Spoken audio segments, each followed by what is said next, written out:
Quiero contarles algo curioso respecto de este mensaje. Lo curioso es que, buscando inspiración para la editorial del Club de Oratoria, me encontré con un discurso que entregó Steve Jobs en el año 2005 en una graduación de alumnos de la Universidad de Stanford.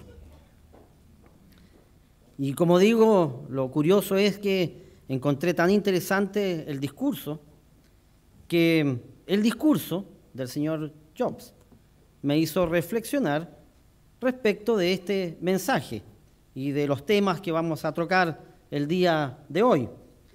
El discurso del señor Jobs ese año decía así: tengo el honor de estar hoy aquí presente en la ceremonia de graduación de una de las universidades más prestigiosas del mundo.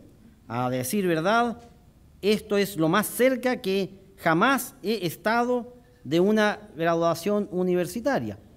Él en su vida relata que abandonó sus estudios universitarios. Hoy deseo contarles 3 relatos acerca de mi vida. Eso es todo. Nada del otro mundo. Simplemente 3 historias. El primer relato, él lo llamó, entre comillas, conectar los puntos. Conectar los puntos. Y él dice aquí: abandoné la Universidad de Red después de los primeros 6 meses, pero luego permanecí vagando por allí como oyente otros 18 meses aproximadamente antes de dejarlo completamente. Así que, ¿por qué lo dejé? Todo comenzó antes de que yo naciera. Mi madre biológica era una joven estudiante soltera y decidió darme en adopción. Creía enérgicamente que debía ser adoptado por graduados universitarios, de modo que todo se organizó para que al nacer fuese adoptado por un abogado y su esposa. Solo que cuando nací decidieron en el último momento que lo que de verdad deseaban era una niña. Así que mis padres, que estaban en una lista de espera, recibieron una llamada en mitad de la noche que decía, entre comillas: tenemos un niño no esperado. ¿Lo quieren? Y dijeron, por supuesto. Dice aquí: 17 años más tarde fui a la universidad, pero ingenuamente elegí una universidad que era casi tan cara como la de Stanford. Y todos los ahorros de mis padres, de clase trabajadora, se estaban destinando a mi matrícula. Después de 6 meses no le encontraba sentido alguno.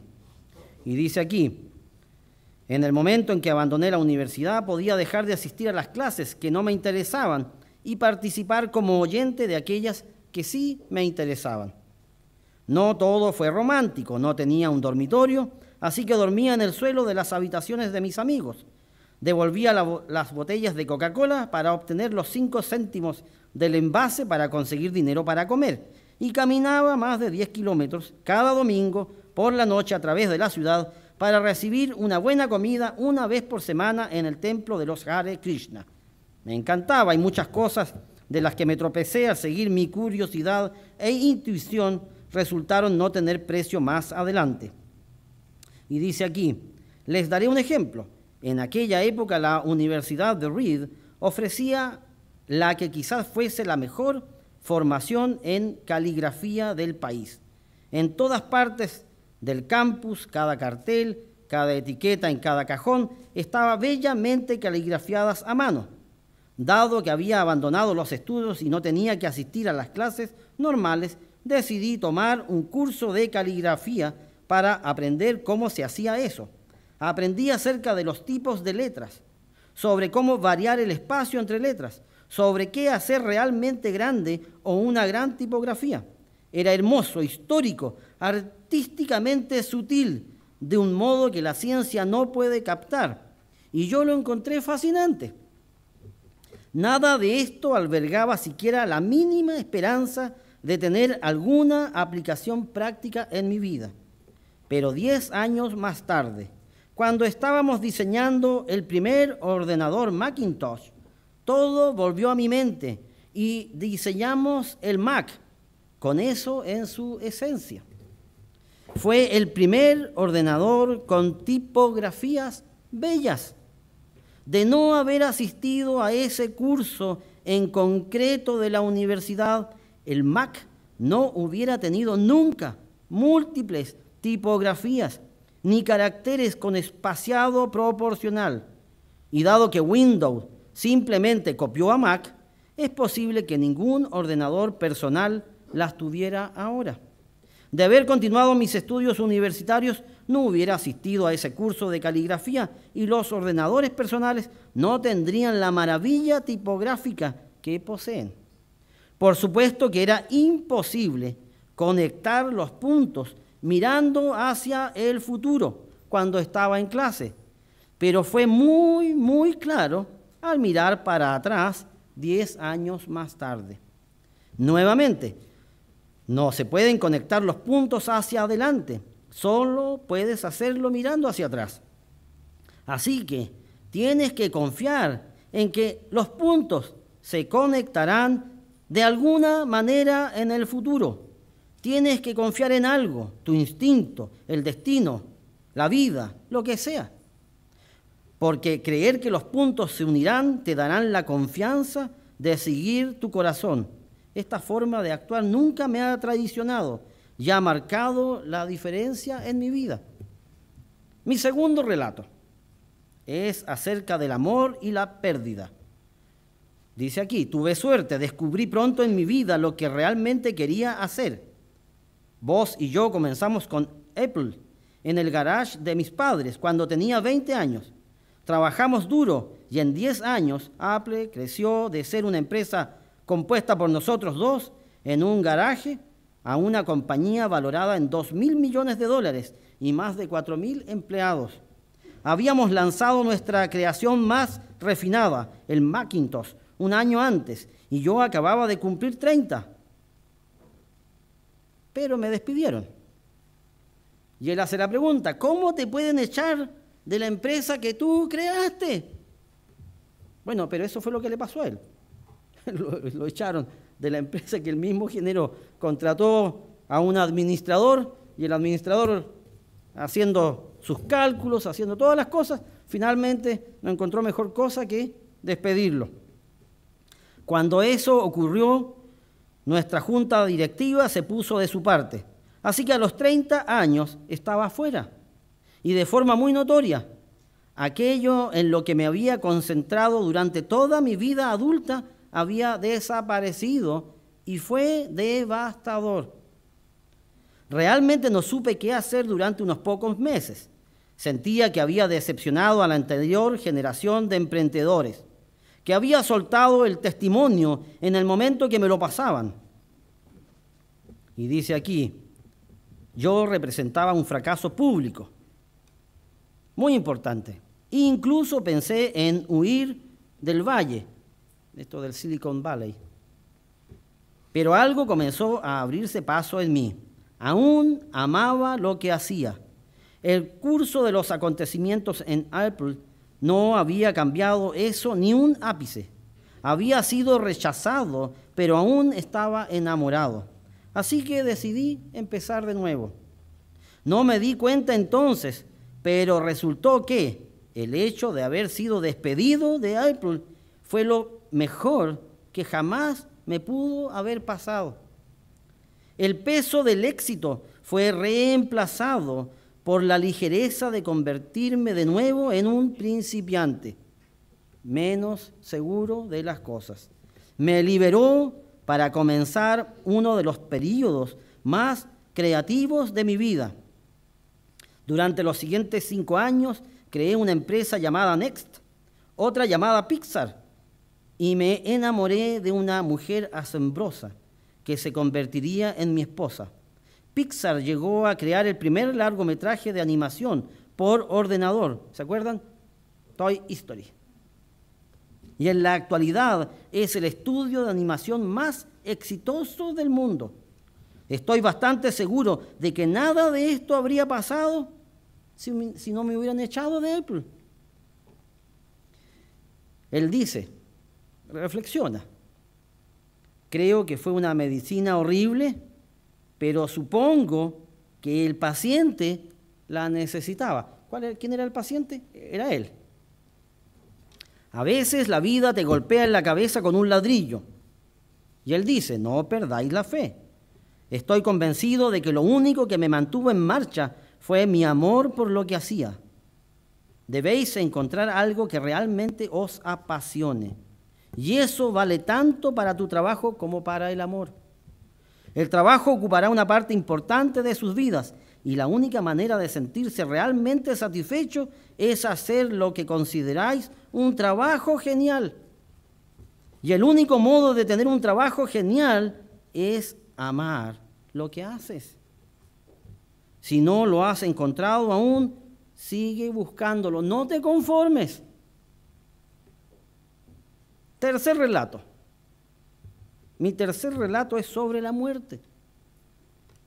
Cuando tenía 17 años leí una cita que decía más o menos lo siguiente: si vives cada día como si fuera el último, algún día tendrás la razón. Me impresionó y desde entonces, durante los últimos 33 años, cada mañana me he mirado en el espejo y me he preguntado, si hoy fuese el último día de mi vida, ¿querría hacer lo que estoy por hacer hoy? Y cada vez que la respuesta ha sido no, durante demasiados días seguidos, he sabido que necesitaba cambiar algo. Recordar que voy a morir pronto es la herramienta más importante que he encontrado para ayudarme a tomar las grandes decisiones en la vida, porque prácticamente todo, las expectativas de los demás, el orgullo, el miedo al ridículo o al fracaso, se desvanece frente a la muerte, dejando solo lo que es verdaderamente importante. Recordar que uno va a morir es la mejor manera que conozco para evitar la trampa de pensar que tienes algo por perder. Ya estás indefenso. A él le diagnosticaron cáncer de páncreas.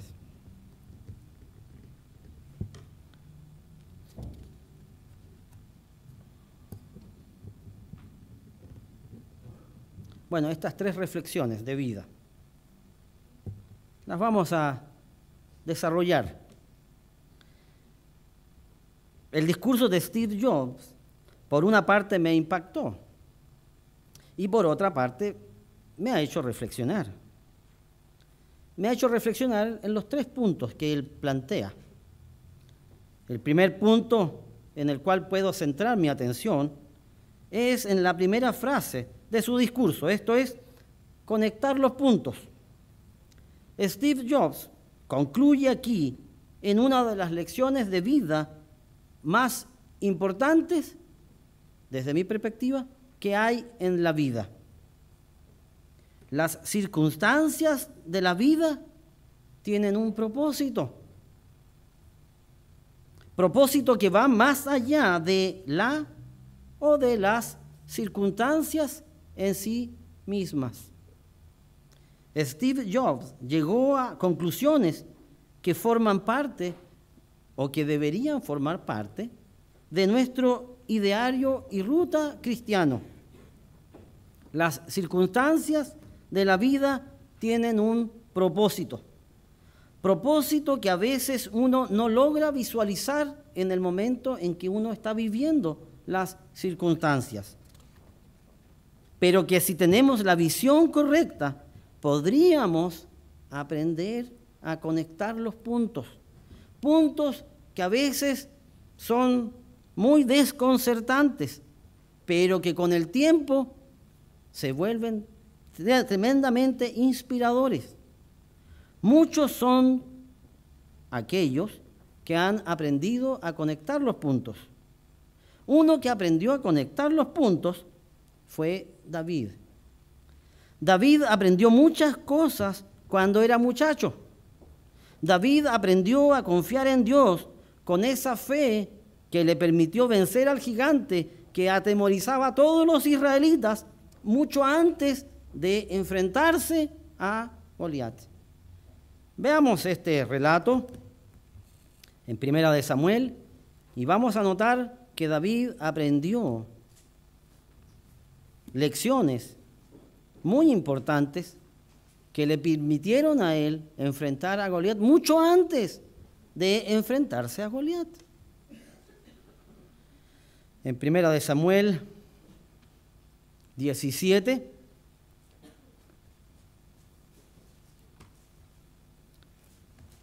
en Primera de Samuel 17,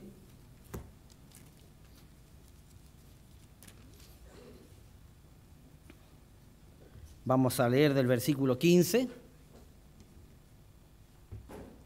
Dice aquí, pero David había ido y vuelto dejando a Saúl.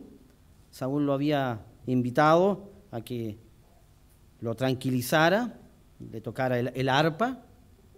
Y aquí vemos ya a David que había vuelto para apacentar las ovejas de su padre en Belén. Venía pues aquel filisteo por la mañana y por la tarde, y así lo hizo durante 40 días, aquí presentándose ante las tropas de Israel, exigiéndole al pueblo o presionando al pueblo para que eligieran a uno que combatiera contra él, y así entonces terminar el conflicto. Y entonces, en el verso 17, y dijo Isaí a David su hijo, toma ahora para tus hermanos un efa de este grano tostado y estos 10 panes, y llévalo pronto al campamento a tus hermanos, y estos 10 quesos de leche los llevarás al jefe de los 1000, y mira si tus hermanos están buenos, y toma prendas de ellos. Y Saúl y ellos y todos los de Israel estaban en el valle de Ela peleando contra los filisteos.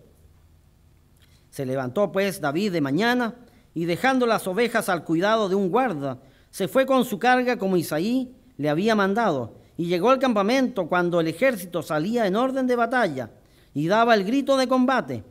Y se pusieron en orden de batalla Israel y los filisteos, ejército frente a ejército.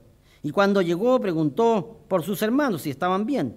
Mientras él hablaba con ellos, he aquí que aquel paladín que se ponía en medio de los dos campamentos, que se llamaba Goliat, el filisteo de Gat, salió de entre las filas de los filisteos y habló las mismas palabras, y las oyó David. Y todos los varones de Israel que veían a aquel hombre huían de su presencia y tenían gran temor. Y cada uno de los de Israel decía, ¿no habéis visto a aquel hombre que ha salido? Él se adelanta para provocar a Israel. Al que le venciere, el rey le enriquecerá con grandes riquezas y le dará su hija, y eximirá de tributos a la casa de su padre en Israel. Así es que no era solamente vencer la batalla. Aquí el rey había dado una recompensa a todo aquel que fuera capaz de enfrentarlo. El versículo 27, y el pueblo respondió las mismas palabras, diciendo, así se hará al hombre que le venciere.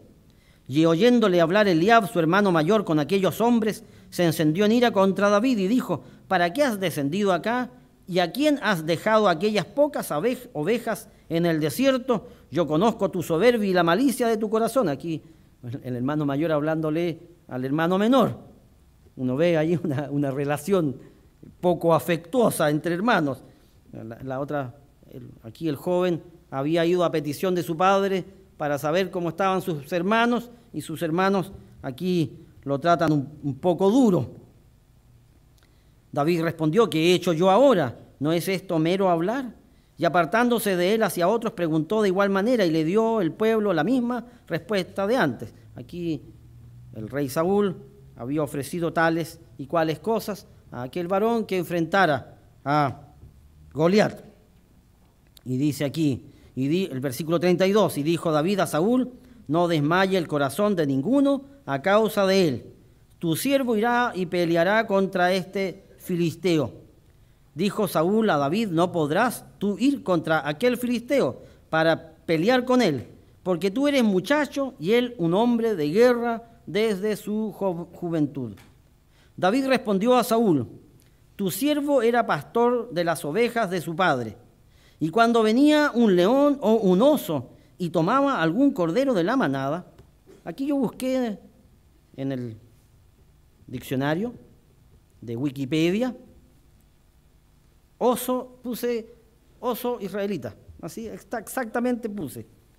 Y salió lo siguiente: Ursus arctus syriacus, el oso pardo sirio. Se encontraba antiguamente en Palestina y todavía se puede hallar en el norte de Siria, noroeste de Irán, sur de Turquía. Su pelaje puede ser de color marrón claro y pesa como promedio unos 140 kilogramos. 140 kilogramos. No es pequeño el oso, no es el más grande de los osos, pero no es pequeño. A pesar de su aparente torpeza, puede moverse con gran rapidez, incluso sobre terreno escabroso, y algunas variedades son capaces de correr distancias cortas a velocidades de casi 48 kilómetros. Nada poco, nada poco. En un momento uno lo ve a 100 metros y al otro momento uno lo ve encima de uno. Dice aquí: la idea de que los osos abrazan o aprietan a sus víctimas hasta matarlas no está confirmada por los hechos. Cuando se enzarza en una lucha, el oso golpea con sus enormes zarpas y sus pesados y fuertes brazos hacen que sus uñas no retráctiles se claven profundamente en el cuerpo de su oponente. Un solo golpe puede ser suficiente para matar a un animal como el ciervo. ¿Conocen los ciervos? Son animales no pequeños, y un solo zarpazo puede matar a un ciervo. Bueno, si puede matar a un ciervo, de más puede matar a un hombre. Y entonces aquí David responde a Saúl: tu siervo era pastor de las ovejas de su padre, y cuando venía un león o un oso y tomaba algún cordero de la manada, salía yo tras él y lo hería y lo libraba de su boca. Uno dice, bueno, pero eso puede ser por detrás. Y dice aquí: y si se levantaba contra mí, 145 kilos de masa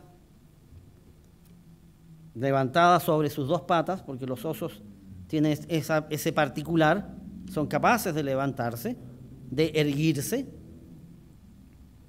y son capaces de matar de un solo zarpazo un ciervo.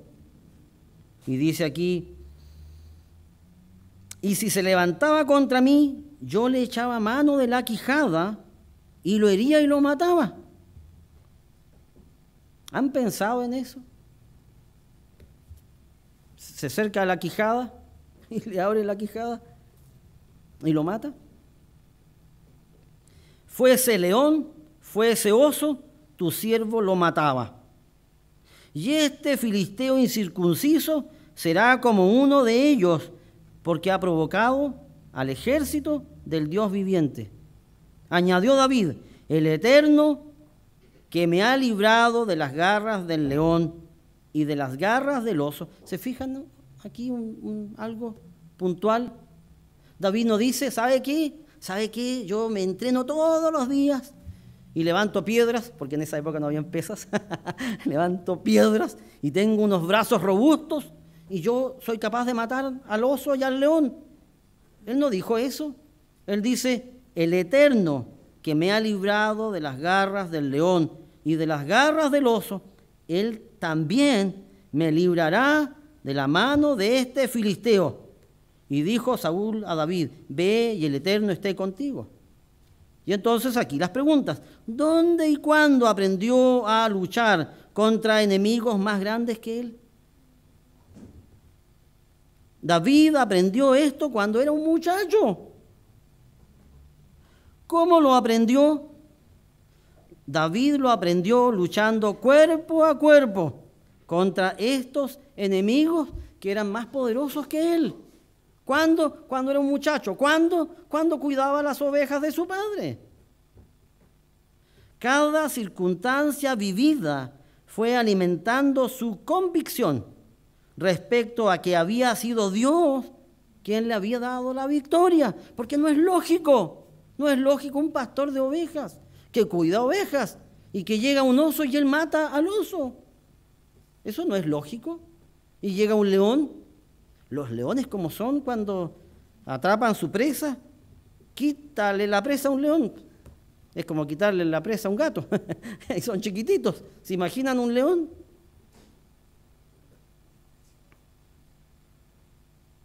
Cada circunstancia vivida por David fue alimentando su convicción respecto que había sido Dios quien le había dado la victoria, no su brazo, no la suerte. Oh, mira qué suerte tuvo.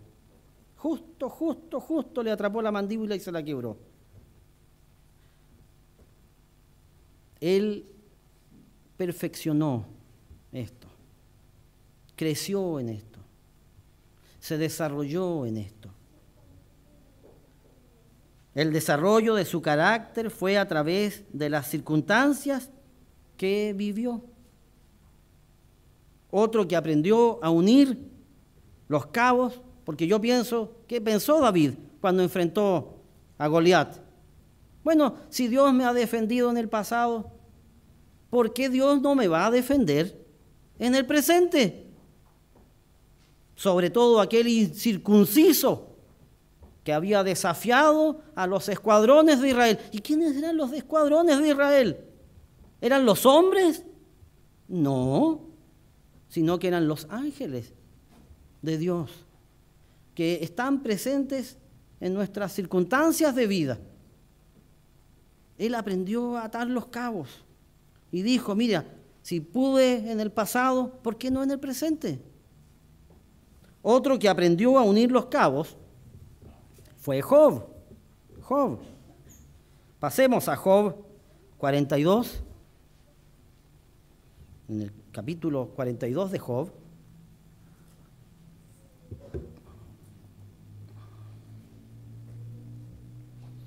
Después de vivir todas las experiencias que había vivido Job, la muerte de sus hijos, la quema de sus propiedades, la pérdida económica, la pérdida de la salud,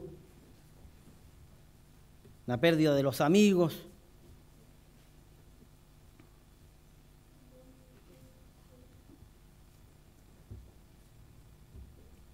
Job 42, verso 1, respondió Job al Eterno y dijo, yo conozco que todo lo puedes y que no hay pensamiento que se esconda de ti. ¿Quién es el que oscurece el consejo sin entendimiento? Por tanto, yo hablaba lo que no entendía, cosas demasiado maravillosas para mí que yo no comprendía. El análisis crítico de la vida de Job demuestra que una vez que Job aprende y se arrepiente, Dios lo restituye.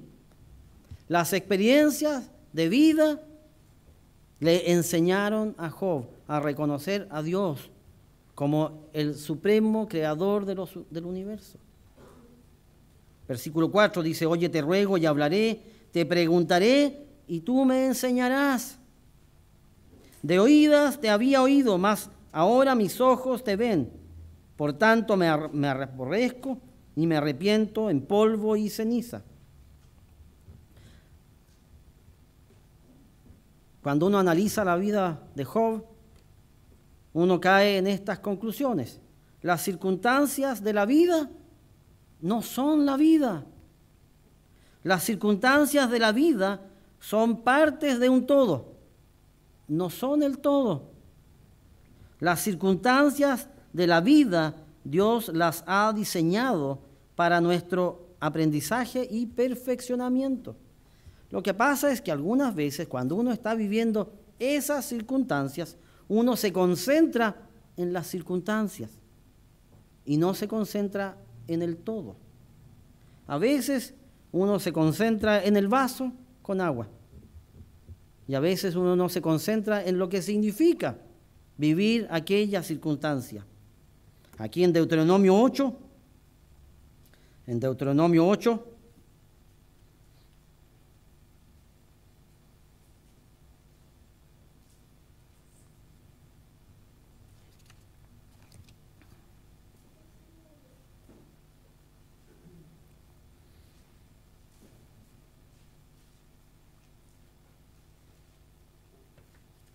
En el verso 1 dice, cuidaréis, Dios le dice a Israel, cuidaréis de poner por obra todo mandamiento que yo os ordeno hoy, para que viváis y seáis multiplicados y entréis y poseáis la tierra que el Eterno prometió con juramento a vuestros padres.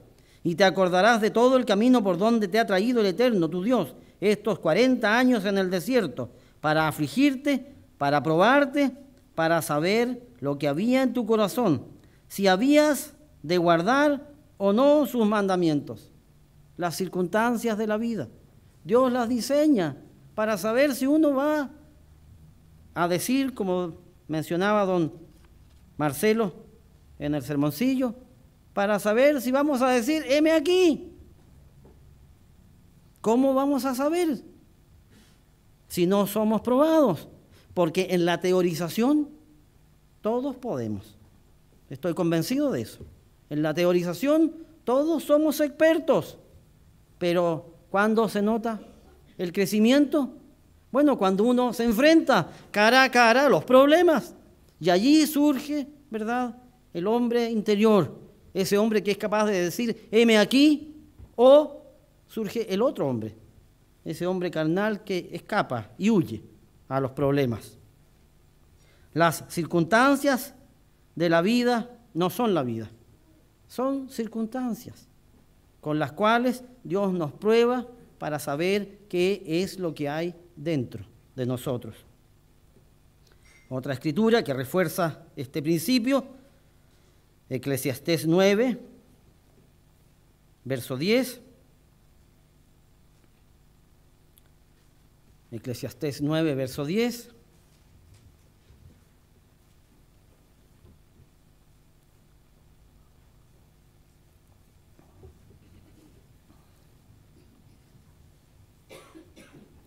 Dice aquí, todo lo que te viniere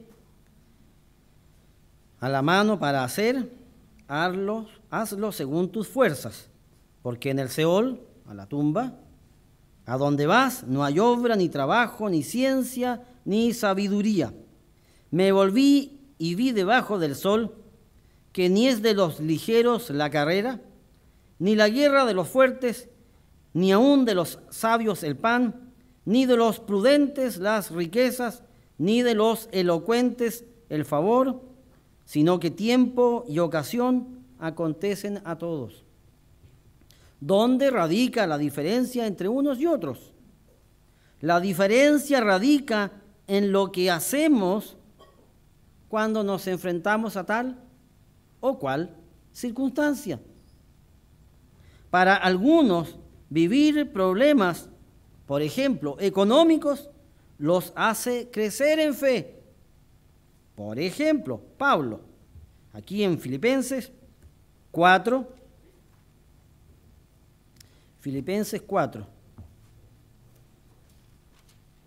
algunos, cuando se ven enfrentados o sometidos a problemas de tipo económico, crecen en fe.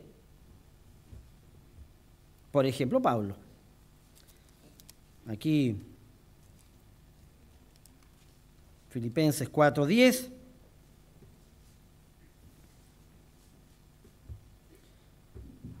Dice aquí, en gran manera me gocé en el Señor, de que ya al fin habéis revivido vuestro cuidado de mí, de lo cual también estabais solícitos, pero os faltaba la oportunidad. No lo digo porque tenga escasez, pues he aprendido a contentarme cualquiera que sea mi situación. Pablo dice aquí, mire, ¿sabe qué? Yo estoy bien. Dice, sé vivir humildemente y sé tener abundancia, el equilibrio en el cual todos debemos crecer. Dice, en todo y por todo estoy enseñado, así para estar saciado como para tener hambre, así para tener abundancia como para padecer necesidad. El verso 13 dice, todo lo puedo en Cristo que me fortalece. La traducción del lenguaje actual dice, Cristo me da fuerzas para enfrentarme a toda clase de situaciones. Pablo aprendió este principio a través de la práctica. No es solamente una cuestión teórica, sino una cuestión práctica. Y por eso él dice, sé vivir humildemente y sé tener abundancia. Algunas veces las personas se transforman. Cuando viven una circunstancia económica apremiante, son de una manera. Y cuando les va bien, son de otra manera. Cambian de la noche a la mañana, como si fueran dos personas distintas. Y eso no es lo que vemos reflejado en las Escrituras. Pablo era de una línea. Él aprendió a contentarse con lo que tuviera y a reconocer que teniendo a Cristo de su lado, él podía enfrentarse a toda clase de situaciones. Pablo aprendió a unir los cabos. Pablo aprendió a unir las circunstancias.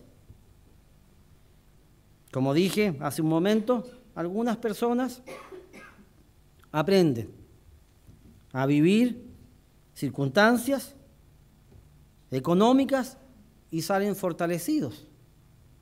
Pero para otros, los problemas económicos cuestionan la fe y más aún pueden poner en riesgo la fe. Proverbios 30. Proverbios 30, verso 8.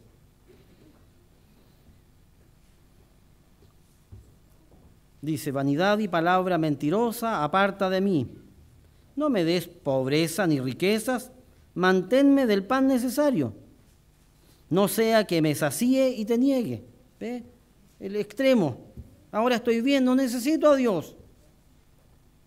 O que siendo pobre, hurte y blasfeme el nombre de mi Dios. Para algunos, vivir problemas los fortalece, pero a otros hace que cuestionen la fe. ¿Cómo mantener el equilibrio? Jesucristo aconsejó al respecto.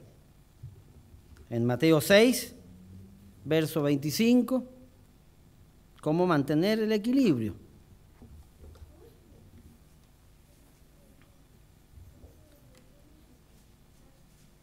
Mateo 6, 25.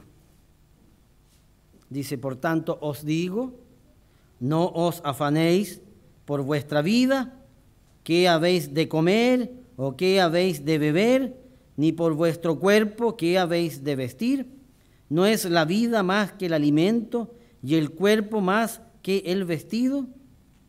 Mirad las aves del cielo, que no siembran ni siegan, ni recogen en graneros, y vuestro Padre Celestial las alimenta.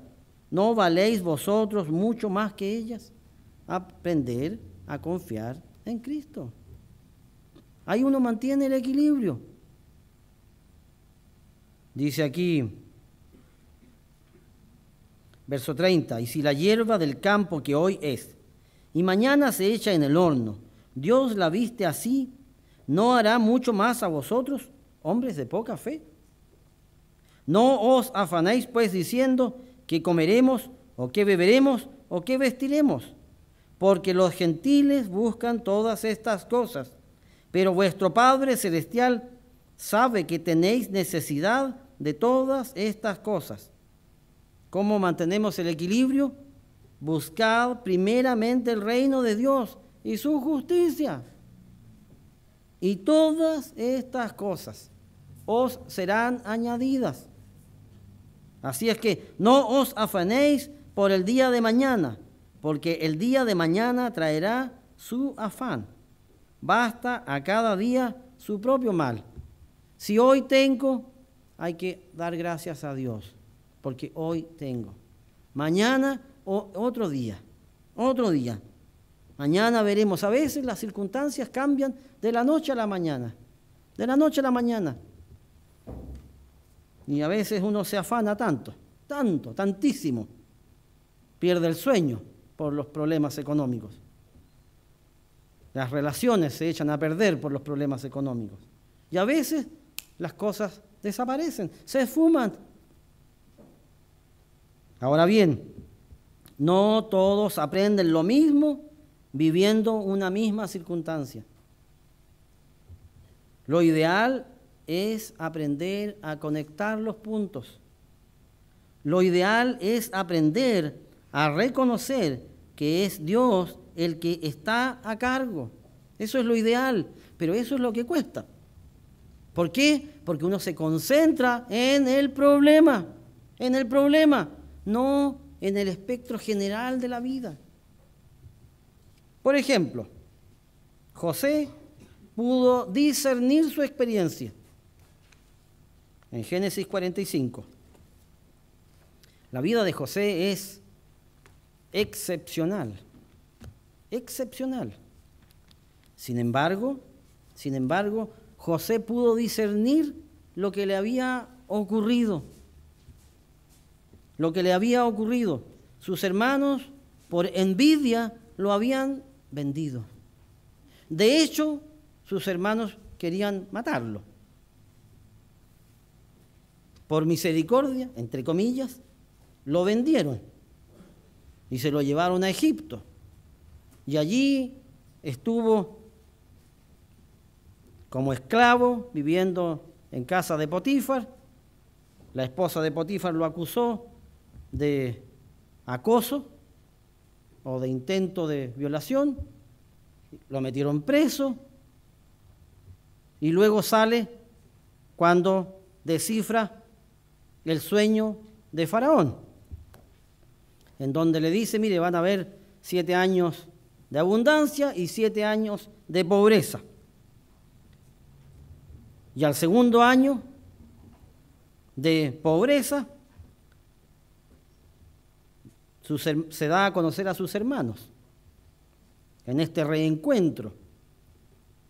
Y entonces Génesis 45, en el verso 1, dice aquí, no podía ya José contenerse delante de todos los que estaban al lado suyo y clamó, hacer salir de mi presencia a todos, y no quedó nadie con él, al darse a conocer José a sus hermanos.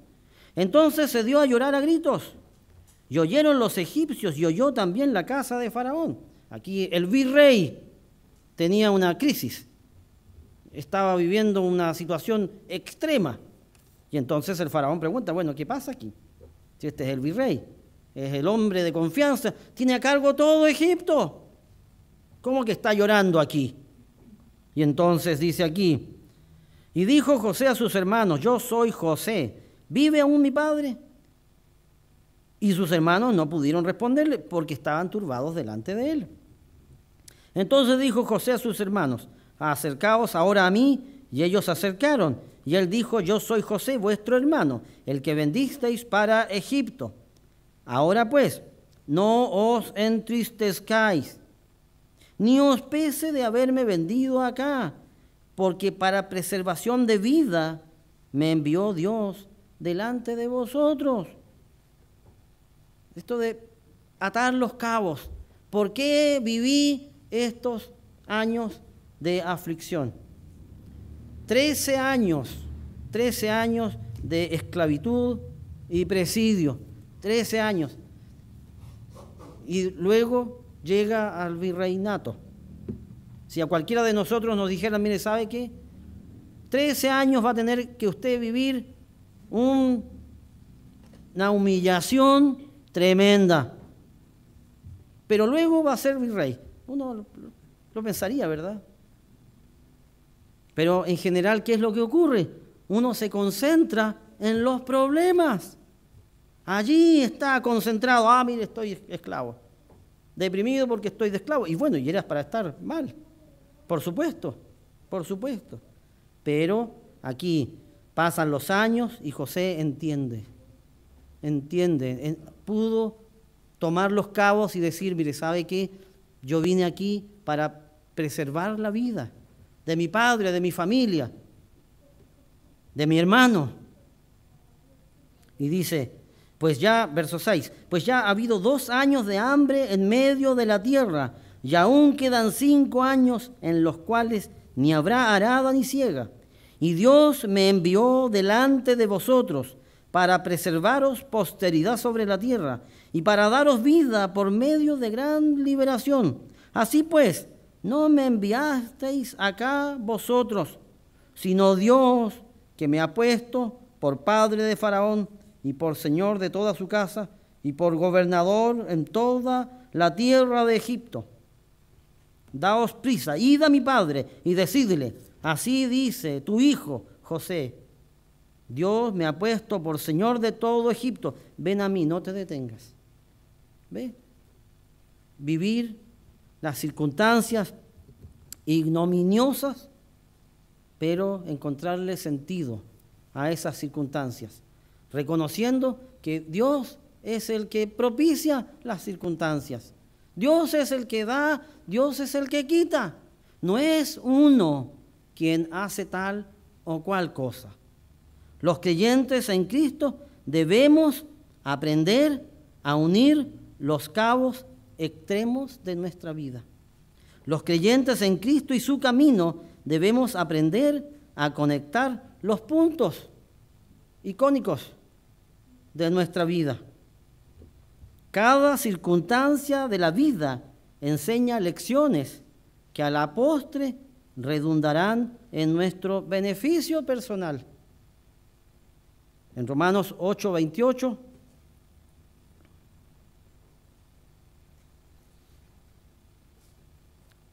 dice aquí Pablo, por inspiración, y sabemos que a los que aman a Dios, todas las cosas le ayudan a bien. Esto es, a los que conforme a su propósito son llamados. Como dije hace un momento, algunas veces nos concentramos en la circunstancia. A veces nos concentramos en el zarandeo. ¿Se acuerdan lo que le dijo Jesús a Pedro? En Lucas 22:31. Jesús le dijo a Simón, Simón, Simón, he aquí, Satanás os ha pedido para zarandearos como a trigo. ¿Cómo se separa el grano de la paja? Se usaba un colador, una criba. Con el zarandeo caía entonces el polvo y la paja y quedaban los granos limpios. Lucas 22, verso 32. Pero yo he rogado por ti, que tu fe no falte, y tú, una vez vuelto, confirma a tus hermanos. Siempre me ha llamado la atención, ¿por qué Jesús no le dijo a Pedro, yo he rogado por ti para que no seas zarandeado? Siempre me ha llamado la atención eso. ¿Por qué no le dijo, sabes qué? Mira, yo intervine por ti y no vas a ser zarandeado? Sino que le dijo, yo he rogado para que tu fe no falle. ¿Por qué? ¿Por qué le dijo eso? A veces necesitamos ser corregidos a través de un zarandeo. A veces lo necesitamos. A veces los problemas nos ayudan a crecer. Y esto debiera ser una fuente inagotable de aprendizaje. Steve Jobs, en su discurso, cae en esta cuenta, o cayó en esta cuenta.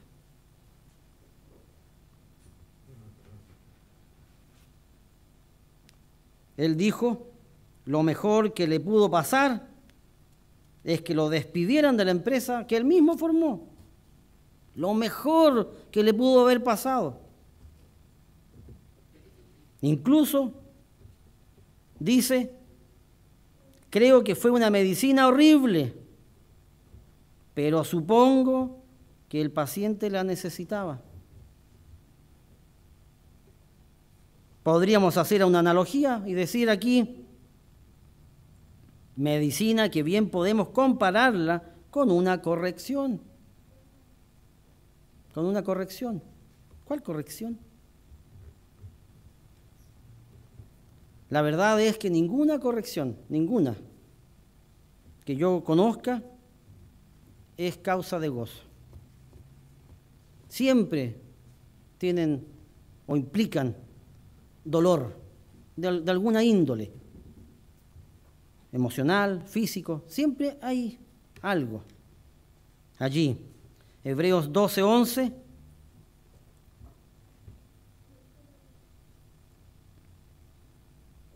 Hebreos 12:11 dice: es verdad que ninguna disciplina al presente parece ser causa de gozo, sino de tristeza, pero después da fruto apacible de justicia a los que en ella han sido ejercitados. Las correcciones son en sí mismas eso, tal cual. Y ningún evento de este tipo, cuando se está viviendo, es causa de gozo. El gozo viene después, cuando ya ha pasado el presente y ese presente se ha transformado en futuro. Futuro que produce fruto apacible de justicia. A veces nos ahogamos en un vaso de agua y a veces ese ahogo es exactamente lo que necesitamos para crecer. A veces nos paralizamos ante un problema. Cuando los problemas son muy grandes, suele ocurrir un periodo de parálisis. Una persona no avanza ni atrás ni adelante, ni se mueve a un lado ni al otro. Se queda allí, estático.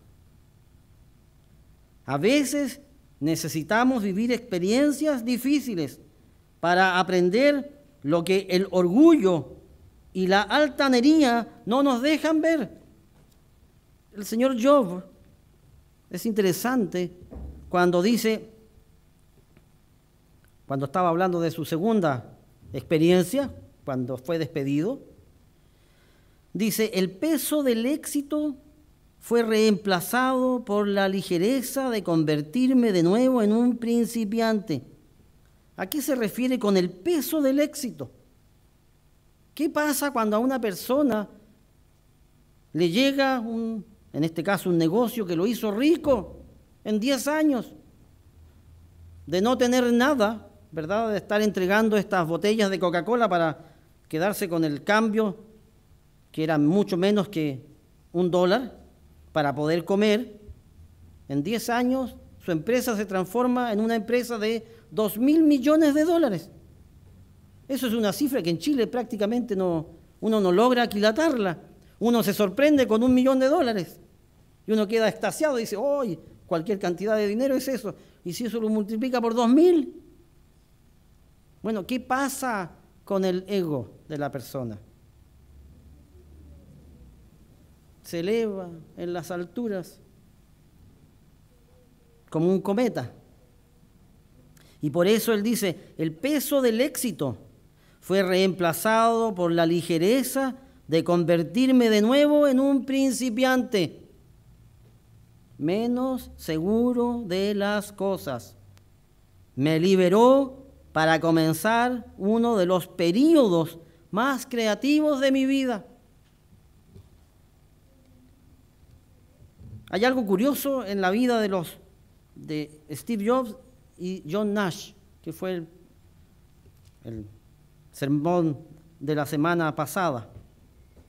Ambos reconocen que cuando vivieron la humillación, cuando viven la humillación, allí se desarrolla lo mejor de ellos. La semana pasada no les conté, pero ahora les cuento. Lo más humillante de la experiencia de John Nash fue aceptar su enfermedad. Una mente brillante, un genio, tuvo que reconocer que no estaba sano y que era un demente. Steve Jobs tuvo que empezar de nuevo cuando ya había alcanzado la cima. Estando en la cima, se queda sin trabajo en la empresa que él mismo formó. La humillación bien llevada y bien manejada nos permite vivir la mejor de las experiencias que puede un ser humano vivir. Vivir en humildad. A veces necesitamos ser zarandeados en este aspecto de nuestras vidas. A veces necesitamos de la experiencia de la humillación para aprender humildad. A veces Dios nos tiene que, entre comillas, torcer el cuello y humillarnos para que aprendamos a ser humildes. Si aprendemos a vivir así, Dios nos promete mucho, mucho. Es increíble la cantidad de promesas que hay referente a este aspecto. Primera de Pedro 5:5.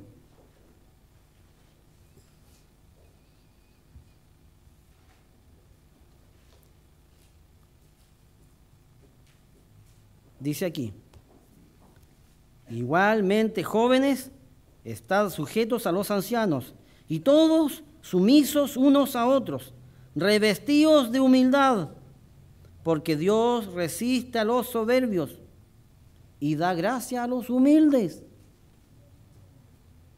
Santiago 4:6.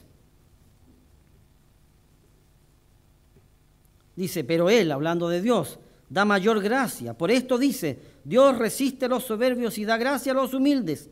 Someteos pues a Dios, resistid al diablo y huirá de vosotros. Acercaos a Dios y Él se acercará a vosotros. Pecadores, limpiad las manos, y vosotros, los de doble ánimo, purificad vuestros corazones. Afligíos y lamentad y llorad. Vuestra risa se convierta en lloro y vuestro gozo en tristeza. Humillaos delante del Señor. ¿Y qué dice allí? Y Él os exaltará. A veces debemos dejar de luchar con nuestras manos para que Dios use, entre comillas, sus manos. A veces debemos soltar para comenzar a recibir. A veces debemos dejar para que Dios comience a actuar. A veces limitamos a Dios con nuestro orgullo. Nuestro orgullo limita a Dios. Y a veces nos damos cuenta tarde de lo mucho que hubiésemos aprendido si nos hubiésemos dejado guiar en humildad. En Proverbios 15, en el verso 31,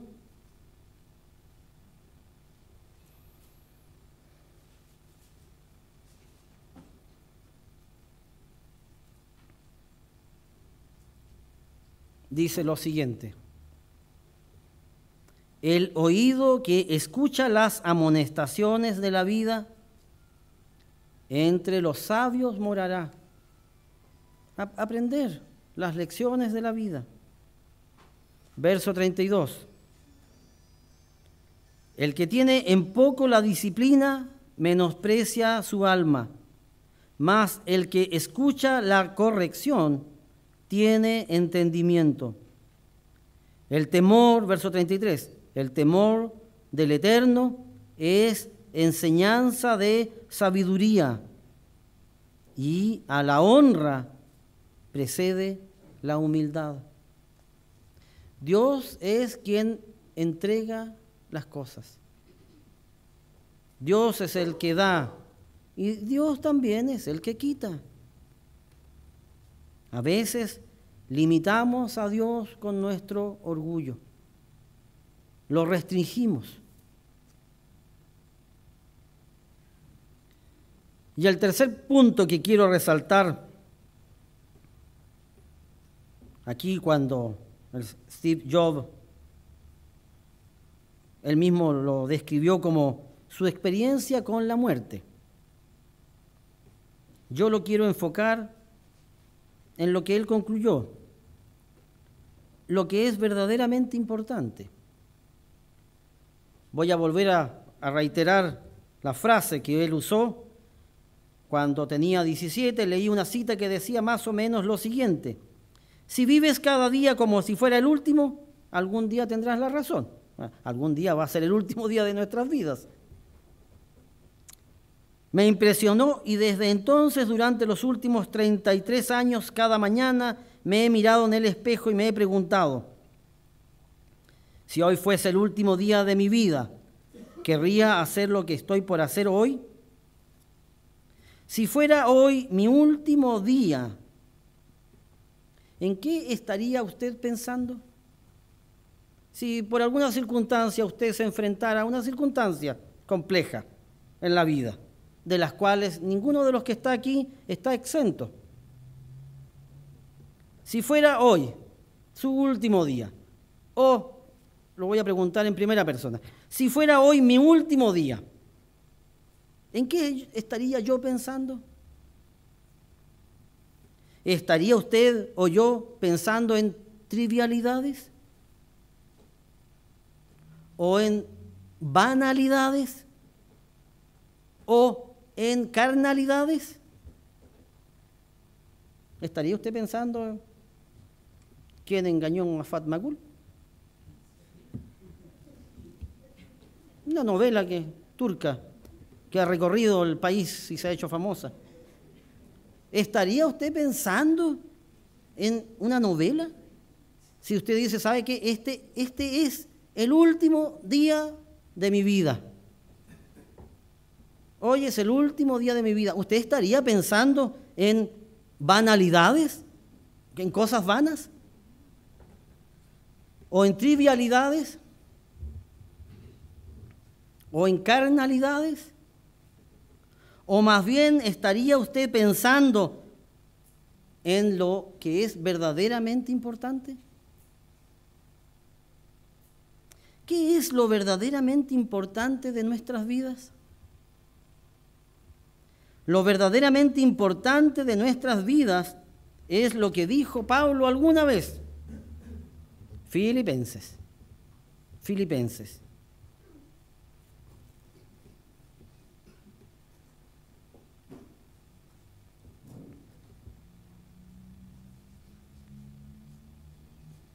En el capítulo 3, en el verso 7.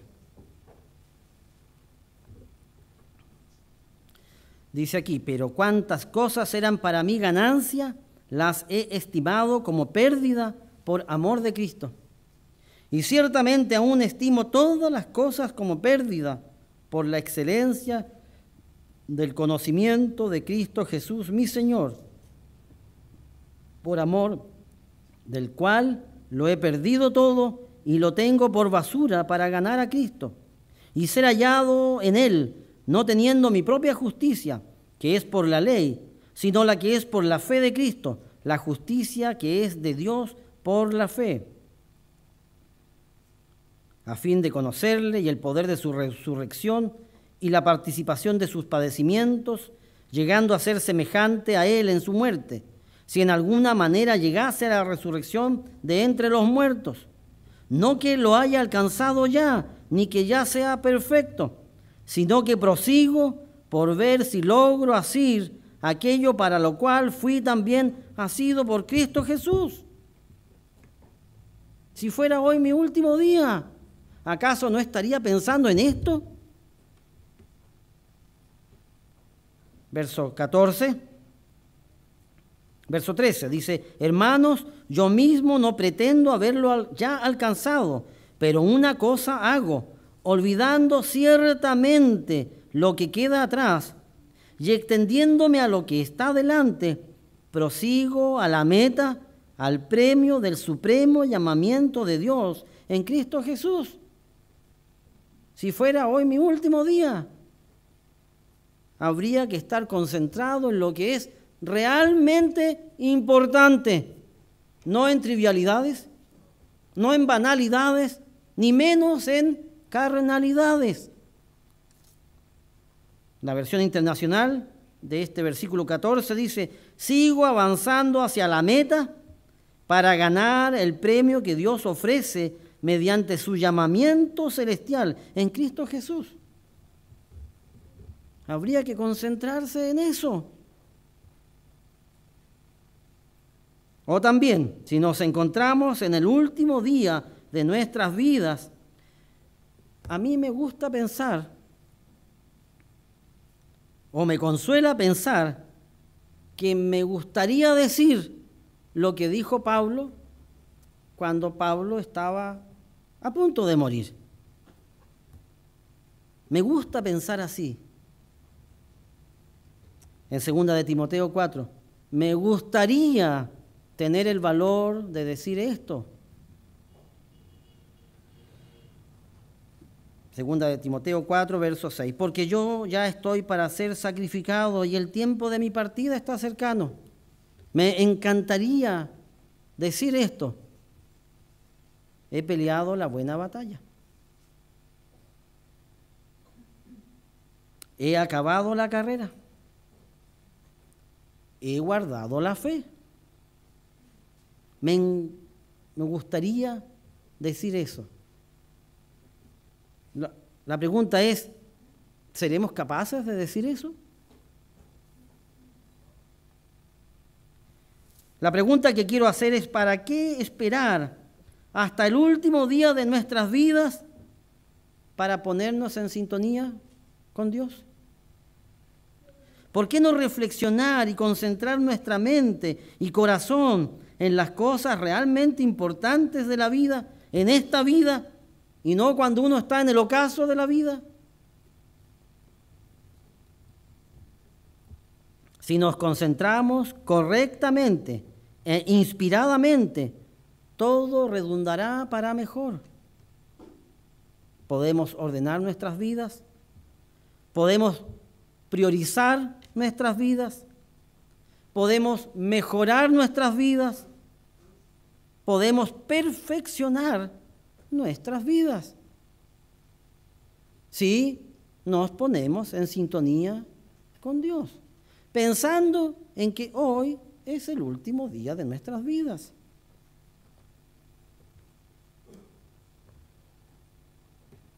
La vida de hombres comunes, pero no tan comunes, han dado paso a reflexiones que nosotros, los hijos de Dios, debiéramos siempre tener presente.